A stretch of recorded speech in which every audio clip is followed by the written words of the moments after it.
All right, TCI live from ACC Spring Meetings in Amelia Island here at the beautiful Ritz-Carlton. We got the ocean out there. Gonna have to hit that later for a little walk. Will, we were talking coming down here. I think we're not exactly sure, but I think based on our math, Clemson Insider's been covering this event for 13 years. Yep. It's been here. We talked to Amy earlier. It's been here every single year. We've been down here covering.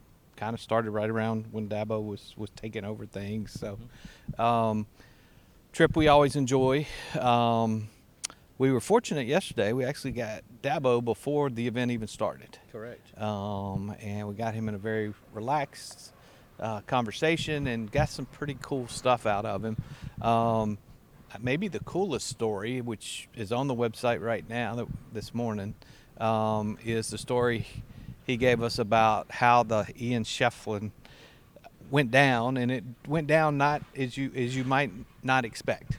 Yeah, everybody's asking him about Ian Shefflin, and so I wanted to try to just do something a little different. And so I asked him, how did the process go down? How did it all come about? And it's not what you might think, which is, Brad maybe helped reach out and did this, or and Dabo reached over to Brad, and that you thought that's what the proper channels would have been, but that wasn't the case at all. And if you read the story, it's on the website right now. It came about where somebody representing Ian reached out to Dabo and says, "Hey, can you maybe help Ian get a workout with an NFL team or some NFL teams?" And Dabo's like, "Well, I can make 3 phone calls and I can get all 32 teams here, but probably that's not what you need to do." He says, so the guy says, "Okay, well, I'll give you Ian's number. You give me your number, and I'll give it to Ian to call you." He said, No. How about you give me Ian's number, and I'm going to call Ian? And so that's how the conversation started. Dabo got one-on-one with Ian just to kind of talk to him about what his options are, and basically convinced him in the way Dabo does. And I think Dabo's totally right in this. Hey, look, you can go in the NFL draft this year. And this all happened prior to the NFL draft, by the way. You can go in the NFL draft this year. You'll probably get a free agent deal. You'll probably be invited to minicamp, and you may even make a practice squad. But Dabo says the NFL is not a developmental league. That's not what it's about. And he's like, they're looking for players that are ready to play now. He's like, so it'd probably be better if you come back to Clemson and play one more year of football because you have that opportunity. It's almost like Ian didn't realize that he had that 1 year he could play football and at Clemson. And so, of course, Dabo did his recruiting pitch. Dabo got him in there. And so that's how the whole thing went down. So it didn't go down at all like we all thought. Well, and Dabo's not recruiting him to help the team. I mean, he told Ian, he did, hey, yeah. we have a great team. Yeah. We're going to be very good this year. But he's doing it to help Ian Correct. And give him a better shot at a future in football. Yeah, exactly. He said, hey, look, as you said, I'm not recruiting you to come be because we don't need you. Right. Dabo pointed that out to him. He's like, we don't need you to be great. We're going to be a great team anyway.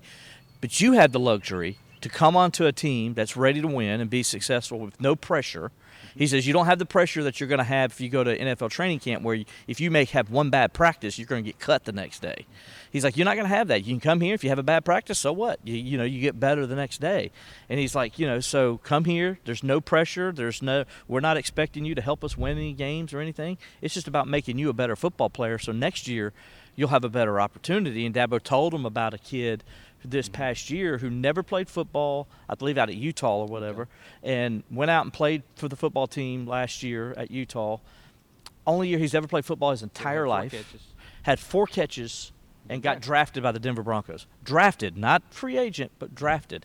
So the opportunity for Ian's going to be much better because I think Ian's going to be, and it's another story we're working on. Dabo explains how he thinks there is some things Ian can do that might be able to, his skill set. And one thing I did like about it, Robert, was Dabo laid out the measurables. Oh, he went into great detail on exactly why he would have the potential to be a good football player. Yeah, he went into the measurables, and he showed, the measurables for the tight ends at the NFL Combine this year, and he showed it to Ian. He says, if you look at those measurables, you got all these measurables. Mm-hmm. He says, from a measurable standpoint, you're already somebody they want. He says, now you go get yourself a tape and you put yourself what you could do on tape.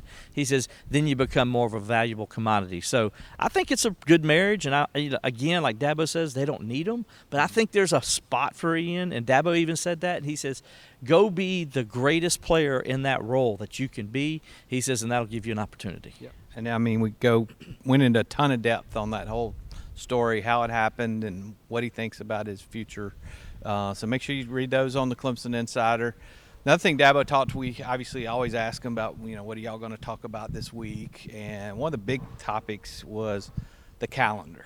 And it sounds like one of the things they're going to talk about is maybe opening up the time frame on when you can have the spring practices, and maybe adding to the number of spring practices that you could have.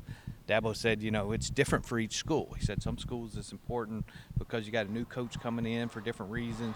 For Clemson, he would love to be able to have kind of some practices there in the spring, and then maybe have 4 or 5 practices in late May, and just kind of spread things around. So he talked about that was one of the topics they were going to get into. Yeah, and so one thing he was saying, the Wake Forest head coach, he had a lot of the guys sign just like a few weeks ago that are going to be on this year's team, and he's like, he didn't get to do any spring practice with them, and he's like, it's kind of not fair in this new world. It's not like before when everybody was on campus and they had who they're going to have in the spring for the most part, and they could do spring practice. He says now because of the transfer portal, a lot of teams don't finish their roster until after the second transfer portal window closes. So he's like, so you're getting guys that you're going to start the season with that you haven't even practiced with. So he's like, how about maybe you do the 15, you open it from February to, say, Dabo said either May or maybe you even throw in July, to where you could take those players that you didn't have in the spring and have at least 5 days or so to work with them. So you do your 15 practices at one point, and then you got 5 more to do some other workouts with your team, and where the coaches can get out there and coach them and things like that. Dabo used it more, the ability to bring the incoming freshmen that didn't get to come into the spring, to bring those guys out, and then also his other freshmen where he can have like a JV practice or 2. It says that would benefit a program like Clemson. But he says it varies. It's going to vary from year to year how you use those days, and so this is something the coaches are talking about. The football coaches are talking about at ACC Media Days. And understand this is how it works. It doesn't mean that they're going to make a change and the ACC is going to be the only one that does this. No, this is a recommendation that the coaches will make to Commissioner Phillips, and Commissioner Phillips then will use that to go to the NCAA and other conferences, and they try to all kind of come together and see if they want to make some changes. Another thing we, of course, asked Dabo about, the first time he's really talked about it since the news broke, was the Notre Dame series coming up, where they're going to play them, 12 years, and he gave us his reaction to that. Yeah, and Dabo mentioned, he talked about how, first of all, it's good for both programs that they're playing each other. But he says the thing that's really good about Clemson, and he kept emphasizing, is, now we got Notre Dame, we got South Carolina every year, and we're good. The interesting thing I thought, Robert, he didn't mention the other series, which is what we're all trying to find out, like what's going to happen with Georgia and the Oklahoma series in the future. And Dabo didn't go into that, but he did just mention how it's good that they know they got 2 teams. And Dabo talked about how the reason it's good for Clemson, and he says what Clemson has been doing for years is always playing 10 Power 5 opponents every year. That was something they always wanted to do, and he says this cements that. And you got a team who's relevant in the college football playoff that you're playing every year. That's going to help you if you win that game. It's going to put you in position with your strength of schedule to be where you want to be when the selection committee stuff and all that comes into. So it was obvious this was a move where Clemson's thinking about, hey, are we in position to where, regardless of what's going on in the ACC, we're playing a schedule that puts us in front of the committee that says, hey, they've won on the road and won at Notre Dame, or they came in and they beat a top 5 Notre Dame team in Death Valley. They kind of want those kind of things out there to where it solidifies Clemson in those conversations. Well, and some very interesting comments from Dabo. Make sure you check that out on the Clemson Insider. He referred to how that helped Clemson be set up for some of the changes that may be coming in the landscape of college football.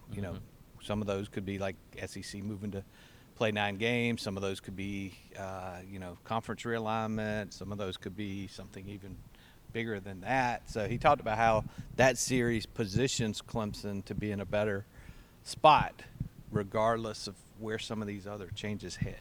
Absolutely, and that's the key thing right now. You got to, and you give Dabo and you give Graham and even Notre Dame, you give them credit because they're thinking ahead, right, and putting themselves in position to be ahead, because it's an ever-changing landscape in college football. And the beauty with this, no matter what conference let's say there is a change in 5 years, right? Well, Clemson can take the Notre Dame series with them probably, and so that's kind of like the way they're thinking. Is like making sure you're making moves that are still going to position you in whatever changes go on, not necessarily in the ACC, but maybe changes in the SEC, like you said, that'll affect their schedule. So that's what they're trying to do, and because we don't know what the next couple of years have for the game. Oh, we do, but we can't share it with you yet. Yeah, I mean, it's just the game. The landscape changes. So, and what did Dabo say yesterday? He's like, "This is the craziest time in the history of this sport." Talk about college football, and it's just it's like everything changes real fast like this, and something happens that you didn't expect was going to happen. We've seen it with realignment. We've seen it with the college football playoff changes, and then we don't know what they're going to change. The college football playoff committee people are going to meet and make decisions this summer. There could be some things that change there that we're not all expecting. Well, I think we kind of know what those probably look like. Some Right. of those we don't necessarily agree with. Mm-hmm. I mean, another thing we'll just hit on is, again, we've been here every year.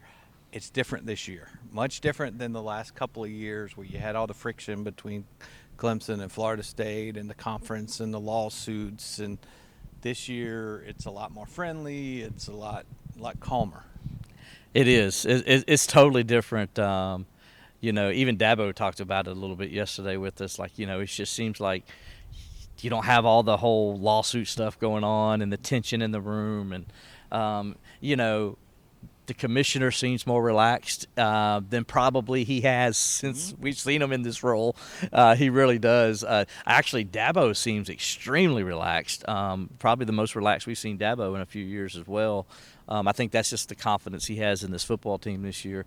And then, if you walk around the facility here and you talking to the coaches, the other coaches and ADs, and even the media, other media members, everybody seems like it's just different. Like there's no, oh my gosh, is some bomb going to drop in the next 5 minutes, or is there a fight going to break out? Not that happened, because it didn't, but you just didn't know. That's how uncomfortable it was the last couple of years, All right, we got a ton more for you that we'll be putting up on Clemson Insider. We got a lot more folks that we've talking with that we haven't even put stuff out yet on the website. So a lot more coverage here from you.